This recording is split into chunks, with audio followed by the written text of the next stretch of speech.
Viral, mga smuggler, dapat makulong na, sabi ni Senator Amy Marcos. Kapapasok lamang na balita, trending ngayon sa social media.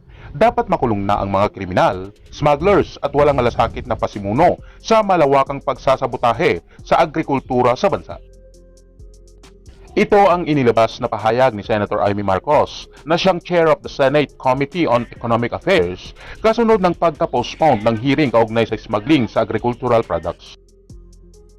Sa kanyang FB post, sinabi ng senadora na nakakagalit, nakakabagabag at nakakalungkot ang naturang issue. Lalo pa aniya at personal nitong nalaman ang paghihirap ng mga kababayang magsasaka. Nararapat din aniyang mabigyan ng katarungan ang mga kababayang magsasaka at mailabas ang katotohanan. Hiling din ni Senator Amy Marcos na sana ay hindi na magkaroon ng postponement sa hearing upang matapos na ang matagal na panahon ng paglusot at pagsalag ng mga sangkot sa smuggling.